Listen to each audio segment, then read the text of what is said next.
It's been a really great week in the market. It just hasn't been a really great week. So I'm ready for it to be over with.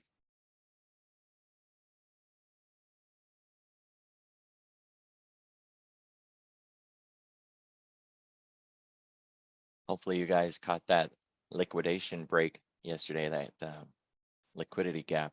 Oh, what a fantastic textbook. It's just like the non-farm payrolls and the CPI and PPI liquidity gap, only it's intraday, and we only get them on FOMC days. Or at least that I'm trying to think of any other time you can pre-plan an intraday liquidity gap, and I can't think of any.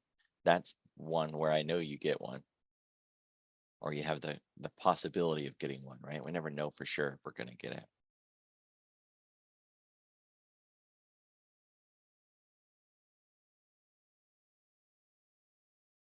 All right.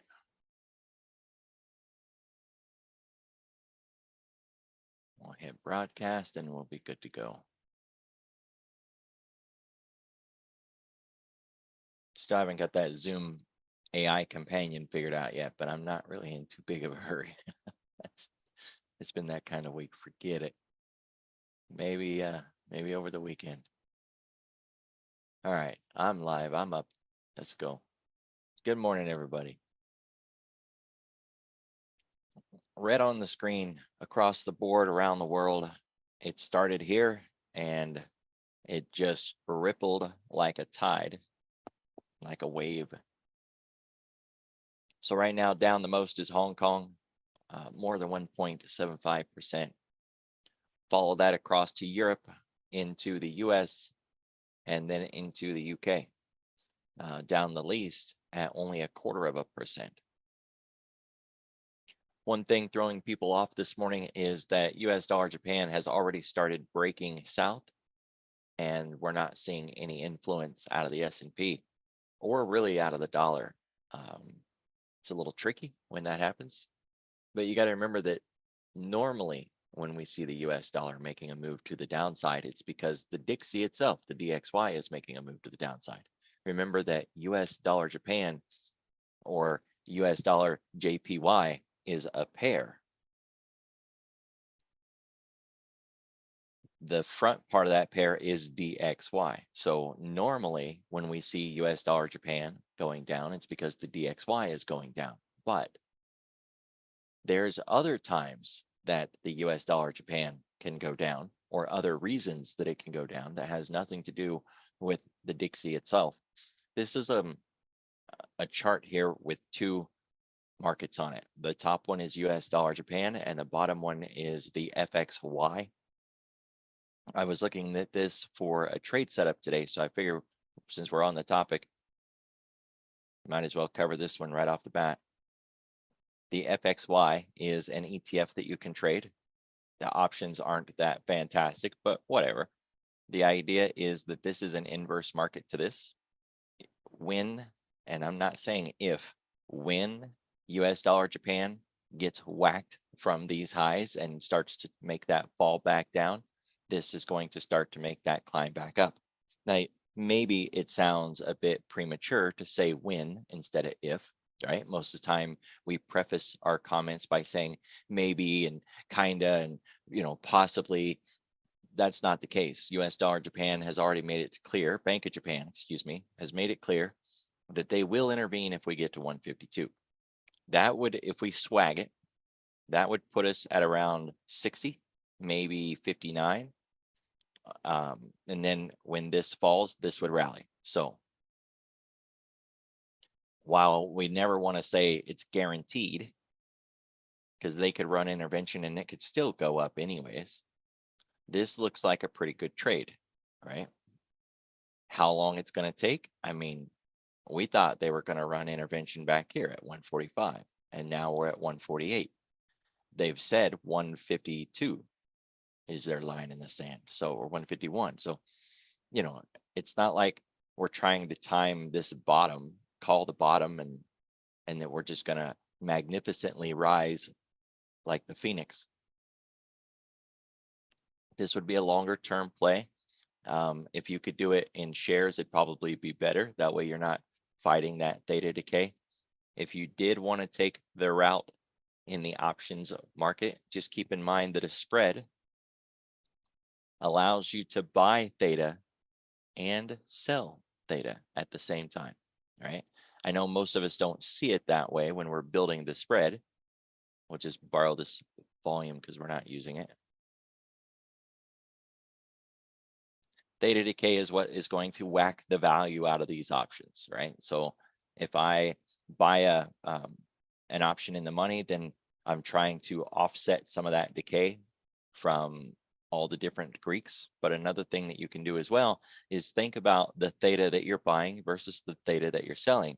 And if they're equal, then you've basically eliminated all of the theta decay out of your option, or as much as you can. Now I'm far out in time. I'm 120 days out, so the theta is really low. But just to graphically demonstrate what that might look like, let's find something that has weekly options. Say, oh, I don't know, let's see, Apple. Something that has options that are close to the expiration has a higher theta value. That should make sense. So if I was just to come in and buy a call in Apple, I'd be taking a $55 whack per day as they withdraw the theta out of that option. But if I'm getting 55 taken out and I sell a 43, then really it's just the difference between those two. So I reduce my theta impact from 55 to 12. Now in this case, I'm still taking 12 cents or $12 of theta decay per day, but that's still much better than $55 per day. If we take it back to FXY, you can see, one, we don't have weekly options. And two, at the moment, if we were looking at January options, for an example, the theta is at 1 penny. So it's not like you really have to offset that theta decay, right? What are you offsetting? A penny? It'd be okay. I think it'll work, right? But it's not just theta decay. We can say the same thing about the gamma impact. If I'm taking a gamma impact of 0.8, I buy one at 0.8, I sell one at 0.6, then my gamma impact is only 2 pennies. So this concept of optionality works in every part of the Greeks that you want to look at. Just a little FYI, right? Now, these are illiquid options, to be very polite about it. These things are trash. But these are a buy and hold play. And when you're going to do an option in a buy and hold play, you're not focused on momentum, you're not focused on, catching the move or any of that stuff, then you're willing to tolerate that illiquid market. Now, another thing, it's what they call synthetic stock. We don't really get into synthetics very much, but trading options that are in the money is like synthetic stock. If you are looking at a delta of say 99 or 100, you're basically looking at a market that has decided that those options are already stock. Delta is a condition or a probability metric of one of many things. Delta is like 12 different things. One of the things that delta is your probability that this option will be in the money at expiration. How many times in the market have you ever heard there's a 100% chance? Only one that I know of. There's 100% chance that you will lose your money if you don't pay attention and you're screwing around. That's the only 100 I've ever heard about. Well, here's another one. That's a 100% chance that that option is going to close in the money at expiration, January 19th, 2024. How do I know that? Because the delta told me it is a 100% chance. Now, is there some snowball's chance in hell that it falls down and goes in the money? Sure. Yeah, outliers and probabilities, right? It's all probabilities, but I like a probability that says I have a 100% chance, because even if it's wrong, it's some infinitesimal amount of fractional value, right? So just saying, you're going to pay for it though, right? You always got to pay it. These options are $1,400 versus $130. But it's synthetic stock, right? So, all right. Anyways, getting long FXY, whether you want to sell a put credit spread to help buy those calls, if you want to sell some call spread on top, believing that it might grind its way up, but it won't run you over, or just straight up buy calls without financing it through a short side, whatever you want to do. Yeah. Just, as an aside, selling a put, not a put spread, just selling the put is defendable. That would give you the put, which would give you the credit to buy the call. So I recently took a trade in NVIDIA where I sold a call spread 50 points wide, and I used that credit to buy puts. Those puts didn't work, man. Those puts lost every penny, but I didn't lose any money because my call spread paid for it. And my call spread even made me money after paying for the puts. Not very much, but I'd rather have a not very much profit than, a $900 loss. So yeah, the volume's up this morning. We can see the little tag says elevated volume. This is cumulative volume that started at midnight. It might sound weird to use such a tool, but we're basically asking how much volume total has there been since midnight? If it was just one single time and we never looked at it before, we wouldn't have any context. But if you look at this thing every day, like I do, year after year, you kind of get a feel for it, where it should be and what happens when it's not there. So generally when the volume is really light, it's because nations are closed around the world and or they're sitting on the sidelines waiting for a big event, CPI, non-farm payrolls, something like that. When it's really heavy, usually there's some event that has already happened and markets are reacting to it. And that's what we're seeing here. So they are trying to reposition after a lot of data has come in from around the world, not just us, right? We started this last night, but we weren't the only nations that had econ coming in. And yesterday morning, I did warn you, watch out. US dollar Japan has data tonight. And oh boy, did they have data. So we are headed to the downside. There is the question of too far, too fast. Have we gone too far, too fast? These were supposed to be for the weekly, so let me adjust this. I know I've got a lot on my chart today. It's maybe a little bit more than we normally would have.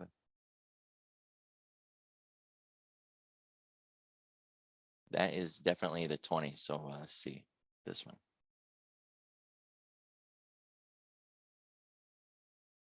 That was supposed to be a weekly. So there's the 20 week.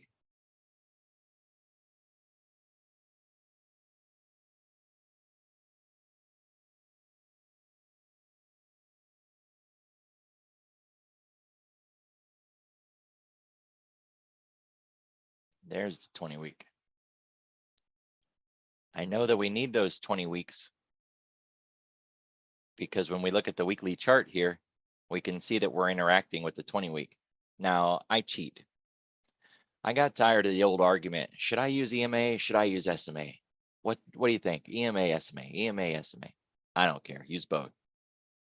Serious. Use both. It's what I've been doing for over 6 months. And you know what? It eliminates that question. Should I use the EMA or should I use the SMA? I don't care. Use both. I promise.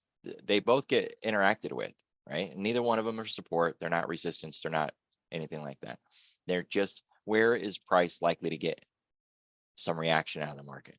Right there. At the very least, you know where they are. So if we're heading towards them, you don't try to short when we're in the hole going down and you think, oh, I'm going to short it here because it seems like a really great idea. And you short right before a moving average. Probably not a really good idea, right? Same thing when we're going up. If you think it looks like a really great time to go long and you don't know where the major moving averages are and you take a trade right before we hit one and fall back and get stopped out, when all you had to do is take a moment, look at the weekly, the daily, the hourly. Well, rather than going to those higher time frames, I have them plotted on my intraday chart. But this is a noisy, nasty mess. So when I don't need them there, I don't want them there. And that's why I look at the weekly. Should I turn them on so I can see them? Or should I leave them turned off so they're out of the way? If I need them, like I need them today, I turn them on. So they're on. And we can see that we're interacting with that 20 right now. We went through the 10 week yesterday. That's a really big deal when we're underneath the 10 week. The 10 week is the 50 day. And the 50 day, if you go read a bunch of technical analysis books, will tell you about the strength of the market. you know, the health of the economy, all that, especially when you're looking at the indexes. So above the 200 and above the 50 are really big deals. When we take that off of the daily and we start going to the weekly, the 50 day is the 10 week. Now it's not penny for penny perfect. So all you nerd engineers out there that want to call me on that, yeah, I get it, right? It's not perfect, but it's a ballpark idea that if you see us hanging around that 50 day, you know, we're hanging around that 10 week, right? And that 10 week becomes really important. We're down below that level and we're now at a critical point. And I've been saying for weeks that I think we're going to end the end of the year near 52-week highs or above. If that's going to happen, it has to happen within the space of this big candle right here, that August 14 candle.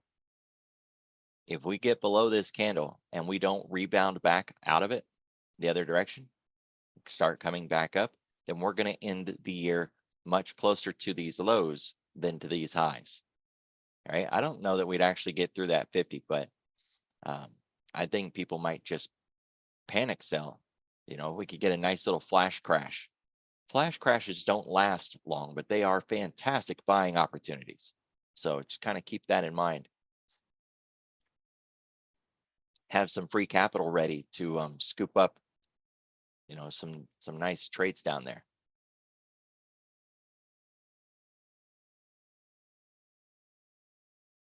We are also through the 50% mark. So if we mark that August high and the August low, 44.33, which is really close to the cog line, 44.32. It's kind of our line in the sand right now. We need to get through that zone. If we can get through that zone to the upside, then we have a chance to keep it. And this week isn't done yet. So the fact that we're underneath it right now, we're on a weekly chart, and this weekly candle doesn't count until the week is done. So if we close underneath that line that I have drawn there, it will change the evaluation, right? It'll change everything. But until then, it's not done yet. Now I'm going to add one little bit to this, because the shape that we have here in the S&P is the shape that we have in a lot of markets right now, not just the S&P. Textbook 101, if you go out and look at technical analysis of candle reading, that when you have a market that set a high and it pulled back and it set a higher low, which is what you want, but it fails to set an equal or higher high, and then it hasn't quite broke down below yet, right? Which is what we have here. We set our high, we set our higher low. Great, perfect. But then we failed to get an equal high or higher. And we're right now toying with the idea of breaking this low. That is a solid trade right there, breaking that low. If you see it here, Microsoft, Amazon, I don't know, Fubu, whatever you're trading, and any time frame that you're trading it, right? You go look in any analysis textbook, it's going to lay that one out for you. Okay. It's a, I don't even think they consider it a complex turn. It's just a turn. Okay.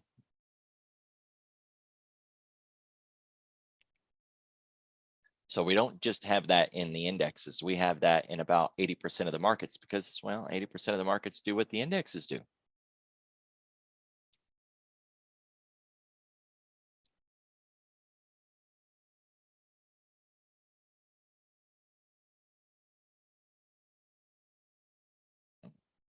Was also going to mention, if you're watching US dollar Japan and the dollar and all those other things, and it starts doing something that it's not supposed to do, like going down when the Dixie isn't moving, you can look around at other markets.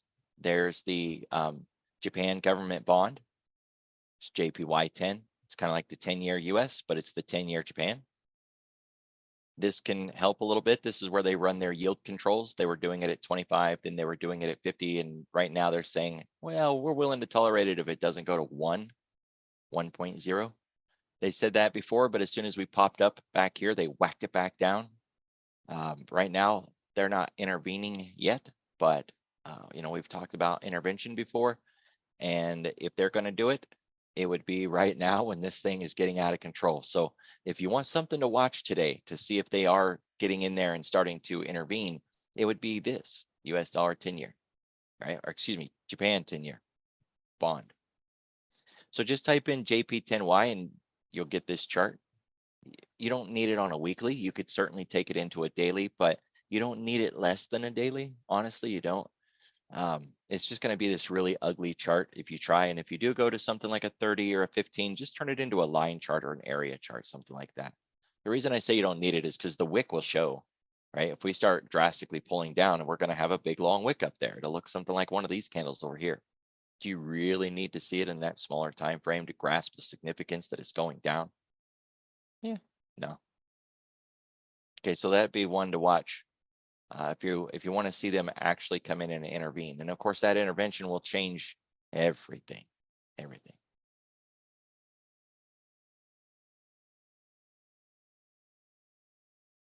All right, so we have a little bit on the table today. So just a wee bit. It's a poquito. Jobless claims, manufacturing, consumer confidence flash, existing home sales. We get the gas report today, nat gas, and then additional auctions between 11, 11:30, and 1 o'clock, including the 10-year tips. Yay. And the Fed balance sheet at 4:30, but by then it'll be too late, right? We'll already be out of the market. So that's a full house. 8:30, 10, 10:30, 11, 11:30, 1 o'clock. You have no window today where there's nothing impacting this market. There's going to be something at every point. And by the way, Bank of Japan will have something to say tonight. And we see that that 10-year is running just straight out of control. If we were ever to have the neon flashing light that says caution, it'd be right now. Please don't go out and open up a bunch of shorts from these lows, right? Shorting the whole is generally not a good idea.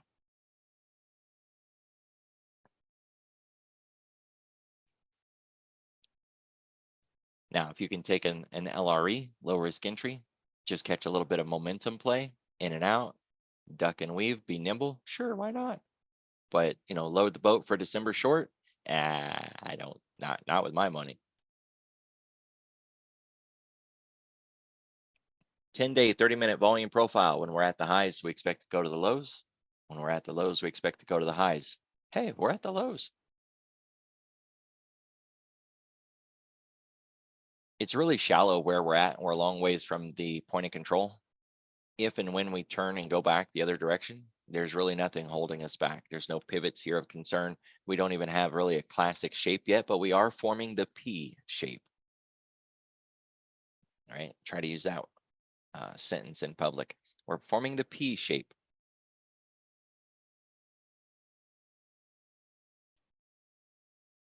All right, we got a new VPOC and we're about to hit a VPOC. So we have yesterday's. I'm just gonna set it up there for now, clean it up later.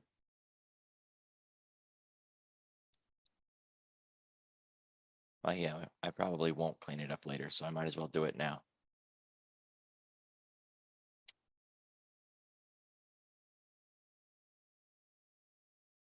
All right, so when and if we do go back to the upside, 4,500, nearly to the penny, I bet I can even take that tick off. And we'll still be in that point of control. 4,500 exactly is the point of control to the upside. Now to the downside, if we keep going down, almost exactly 4,400. So isn't that just fantastic? Look, it's a round number anyways, right? We know it's a psychological level. We know price is going to interact and respond at that level. There's a lot of trades that are sitting right there. So first touch play, if we get there, we're going to bounce at least once. So do you really need the VPOC line? No, not really. No, it's more of just habit, right? We mark VPOCs, we carry them forward, and until we have a reason to take them off, we don't take them off. It doesn't matter if it was at the roundie. Same thing with the one overhead. We already know that that's a psychological level that has a lot of impact on the market. We don't need that line there, but it's more of just following the system.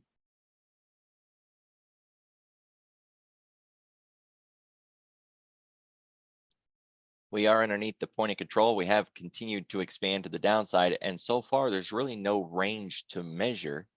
If we were going to measure anything, then we would want to measure yesterday's inside range, right? The totality of yesterday. Hey, imagine that. Look where we are at. We are at the 50% mark. So all I did is measure from the highest point of yesterday to the lowest point of yesterday, and I plot that down 50% and then 100%. 100 would be down here. And we're there. Very likely going to take a long off of these lows. And it also very likely won't be easy, right? Those kind of trades are going to chop around because everybody wants that low and they don't want to share the run back up with you. They want to do it alone. They also need your liquidity. If you're buying and they're buying, then you're both trying to buy the same thing. So they've got to convince you to sell what you're holding so they can buy it. Sounds crazy, right?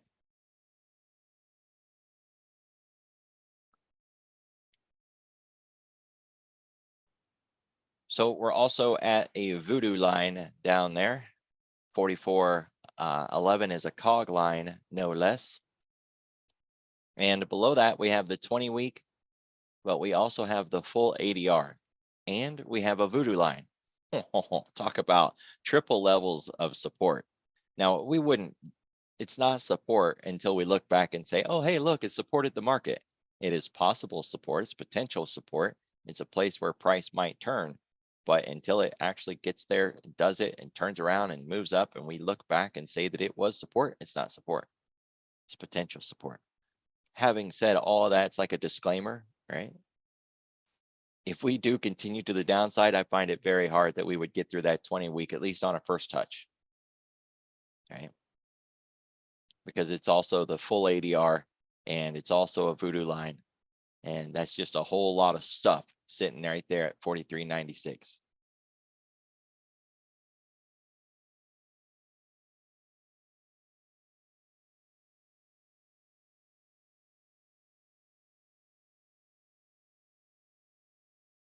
I guess we'll just start with what is up this morning, and that should be a small list because everything else will be down. Nothing is up. The VIX is up 7%, but the VIX just had expiry, right? European contract still needs to readjust. But even without that contract change, the VIX is just up. There's so many versions of VIX, right? There's the VIX 9-day, there's the VIX 10-day, 3-month, 6-month. There's VIX on gold, VIX on oil. Even Apple has a VIX if you Google it. There's VIX in bonds. There's VIX of the VIX. How that, wrap your mind around that one. One thing that you can lean on, though, when you're trying to find, hey, are we in backwardation? It's the VIX futures. Just come into the options tab and put in the VX. You won't get any options, but you will get these prices across the top. And if you look, these VIX futures are dated, right? Because they're futures. You've got the October futures, the November futures, the December, January, February, blah, blah, blah. When we are in contango, we are in normalcy. Normalcy has a curve that looks like that. Things are kind of cheaper in the front end, and they get more expensive as you go farther out in time. That makes sense, right? Because there's wars, hurricanes, disasters. There's so many unknown things in the future that we just can't predict, and that makes prices more expensive. And then you got carry costs, and borrowing rates, and the longer you hold, a loan, the more you pay in interest. So everything that's farther out in time is more expensive. That's the way things work. That's called contango. When that changes, when people get really scared or they just get really aggressive and they trade the front end of the curve, things change. And instead of having that nice, gentle slope to the upside like this, we instead have a slope the other direction like this. The things in the front are now really expensive. They're so expensive that they've eclipsed the things in the back.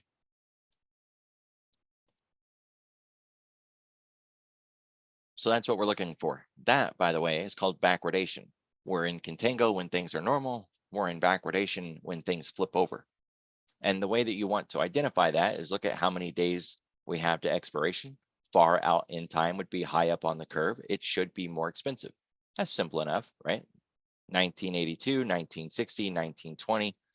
When you get closer to the front, things should be less expensive. They should be cheaper.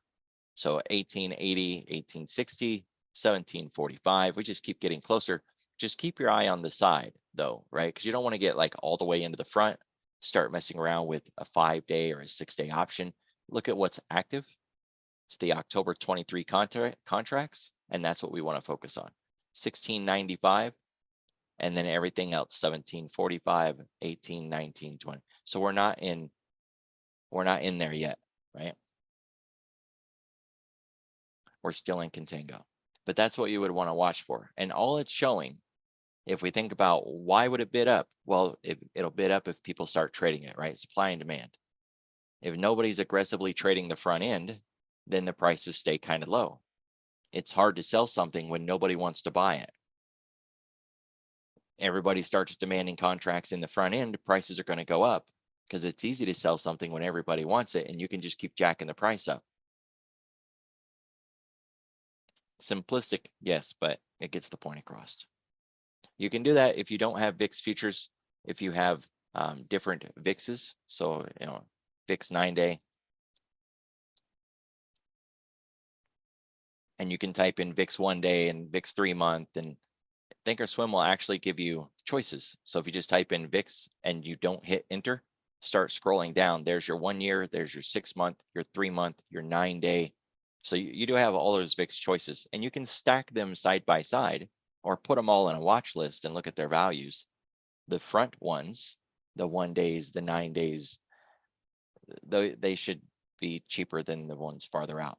Otherwise, you're in backwardation. So that's the only thing that we have up this morning. Everything else is down. Shocker.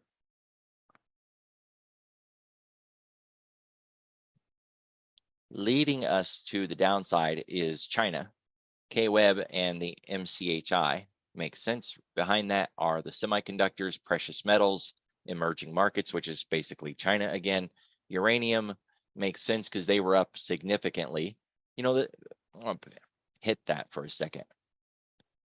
Go read the textbooks. And the textbooks will tell you if you don't trade things that are running like a madman, then you won't get that crazy violence.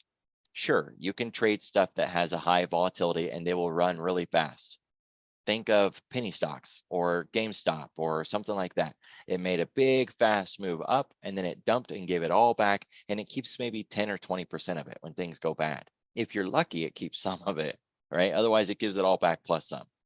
And so the books will tell you, hey, trade things that are not very volatile, that don't move very much. Sure, that they're going to be a slow grind up, but when bad times hit, they'll also not fall back as far. All the back testing and all the correlations show that if you compare two portfolios, something that's trading in a high volatility market versus something trading in a low volatility market, that the portfolios actually come out a little better for the slower market. Right? If it's buy and hold, right? Obviously, if you're nimble and you're getting out and calling tops and bottoms and you're dancing around in that volatile market, you're going to make more money. But for the more buy and hold traders, those slower names with lower volatility generally keep what they earn. And when everything falls, they fall less. Well, uranium is supposed to be one of those.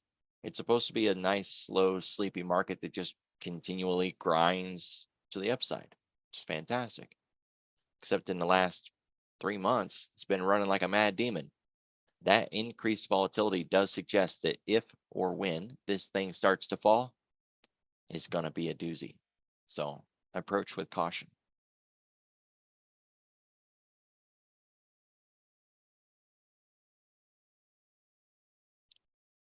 Bonds are down, which is concerning. They were already down. They were already at a level of concern. They're down even more. They're at 117.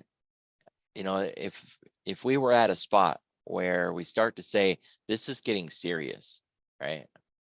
We can just embrace that we are at a crossroads and it's a very critical situation here.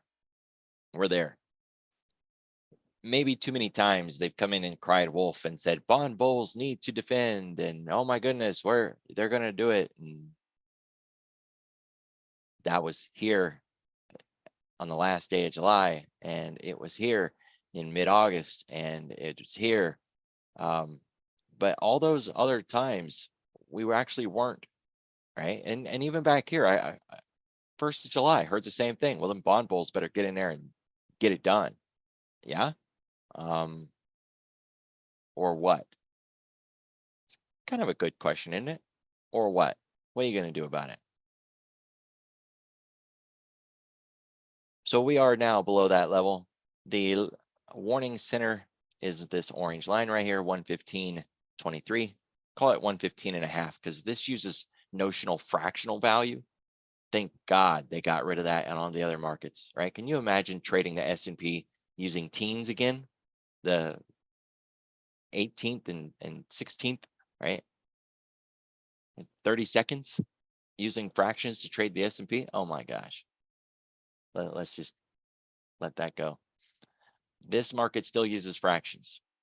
The halfway point is 16. So we'll call it 15.5. It needs to stay above that level on a weekly basis. We can wick below it. We need to get back above it. Watch for intervention though. That's the idea. Back in October of last year, when we did see that intervention, it was a fantastic intervention. Okay, and we came ripping up off of that low like a demon. And these are weekly candles, but it was magnificent. Okay, so that's what we're looking for here. And take that over to the S&P now. We've got, just to put it into context, we have stocks and bonds both diving to the downside, literally as I speak. Okay, so yeah, risk parity's dead, right? There's been a few times where I was lucky enough or insightful enough, I say lucky, to have called the bottom. It happens. We've got a setup today on the table. I don't know if we're going to get it. I'm going to point out what it looks like so you know what to look for. First, I got to find you an example of it. Now we'll just use October because we know it's there. All right, so 10/13, intervention day, right? We closed here and we opened and we fell. Oh boy, we fell. And then we rallied all the way back up and started a trend line breakover, which ran us all the way to the top. It's just like a TRB is supposed to, right? Trend line breakover. Now I'm going to swap here for a moment to the SPX because that is going to show you the gap. And the gap is what we need to discuss. So it's the same spot, that October low. It's the same day, the 13th. All right, now look at the size of that SPX candle. Think about the morning that you have today. The 4 days in a row where we fell to the downside, boom, boom, boom, boom, boom. And then we gapped down. I mean, you had so many people freaking out. Oh my gosh, we're really going to crash now. No, that was the day I was telling everybody, this sure does look like a flip to the upside. This is a fantastic opportunity. Watch for it to flip and run. And it did go down just a little bit more. And then it started to go up. Now, granted, that next day, ouch, that kind of hurt, right? But it still held. And then we had that set up right there. And we just kind of worked it all out. But what you want to focus on today is this big, magnificent blue bar. Because it started way down here. And it was a gap down too.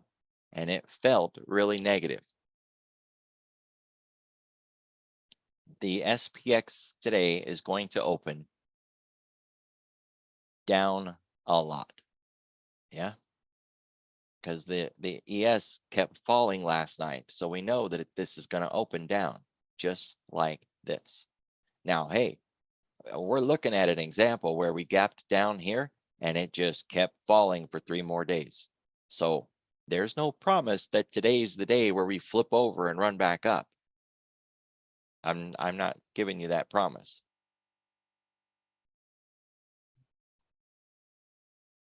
Just showing you 2 examples. So what do we have? Multiple days of downside activity. We went from 4,500 to 4,400, and we're now going to be opening down below that, kind of fits the same pattern, right? We're primed for the same setup, for a rug pull, for a flip the script, catch everybody, monetize the puts, and rip this thing all the way back up to 4,450. I think that makes a better argument than I do right there, right? Looking at the ES from 4560-ish to 4411, the cog line. Let's see if we can get all the way to that roundy 4,400, and then they flip this sucker over and run it back up. So that's what you want to be watching for. Some key things are basing patterns.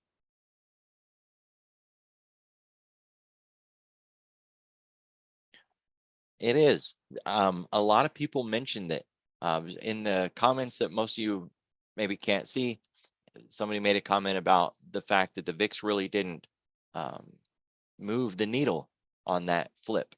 And that's absolutely right. There was a lot of hand wringing over that. And it was still during the time period when everybody was saying, the VIX is broken. It's not working. We need to change the formula. And So yeah, the VIX isn't always going to be helpful in a situation like this, especially on a day like this. That change has to wash against the entire tide of the market. Now, remember, normally the market moves with the algos buying the basket. But there's times where just the futures will move and the markets will slowly respond. Or there's times where another market will move, which then moves the futures, which then moves the markets, right? So it's like this cascading ripple. But a good general normal day, you'd have that rising tide, 80% of the market all moving up, right? It'd be a breath that you would see, and it would have give us a lower volatility, and that would be normal. This rug pull or flip here is very likely going to be straight monetization of the options right inside the SPX, the SPY, the Qs. And we won't see it ripple everywhere, especially if it's not in the SPX, then it won't hit the VIX, right? Because the VIX is reading the SPX options. If they do it in the futures, and we know they trade the futures to get delta neutral in their options because the futures have that hard delta. So long story short, we're bearish. We expect the market to be bearish today because the entirety of the market is down. But I am looking for a rug pull and a flip and a run back up. You want some basing patterns or some form of reversal patterns, but I honestly don't know if you're going to get them. You might get more of this V shape, right? Where it just drops down and then just starts to go. But look, there's a long way to go to get back up, and trying to call bottoms is a fool's errand, right? You could probably eventually do it, but how much hand wringing are you going to have to do before you're able to sustain that move? So some simple things to focus on is something like a TRB. It is generic. I wouldn't struggle too hard on where you're going to put the line, and does it need to touch the wicks, or can it just do the body? Don't worry about it. Just put yourself a nice little visual there. It's fine. VWAP is another one. If we are back above VWAP, then you got a pretty good start to a run back up again. You can add some just basic simple moving averages, or even an exponential, like some higher levels, 20 and 50. It's not that bad. We get above those, then you're much cleaner suggestion of a higher move up. But that is going to be the base case argument for me today, is that I'm looking for a move up. And if we don't get it, I don't care. I'll trade it to the downside. It doesn't bother me. That's the beauty of futures, right? No PDT. You can go in there and trade it as many times as you want. Who cares? So until I have a reason to go long, I'm not going long, but I'm looking for a reason. So what my parents used to say all the time, just give me an excuse, boy. Give me an excuse. So that's it. I'm looking for an excuse to go long. And if we get it, let's take it. If not, run this sucker to the downside. The broad tools that we normally use, VIX, market breadth, advanced decline, they're not going to be very helpful today. Looking at the correlated pairs like we normally do, US dollar, Japan, the 10-year, the dollar, I don't think they're going to be very helpful today either. Look at the 10-year. You know, there's someone much smarter than me who says 4.7 by the end of the year. Can you imagine 4.7? And look, they're not wrong, or they're not crazy. They're not reaching. They're not giving out wild numbers. We can see 4.7, but can you imagine what that's going to do to the market? So US dollar Japan fell, but we already know that they're getting that intervention, not intervention, I don't want to use that word, that they're moving like this because of their 10-year. But our 10-year is still headed to the upside, and we're seeing the effects of that too, right? Their 10-year is going up, so their market is falling. Our 10-year is going up and our market is falling. We want that. We want our 10-year to start falling back down again.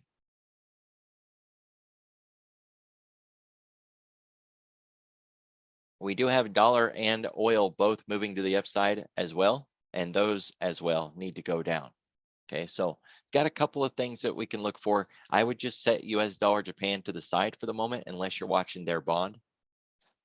And I would be watching instead crude, the dollar, and the 10-year, because those three things, that's it, man. The dollar above 106, the 10-year above 4.4, and crude above 92. And we're not at 92, but I mean, those three levels would be market breaking, right? Which means we need to back away from those levels nice and slow. That's what I got for you guys. Be careful, be safe. I'll see y'all tomorrow.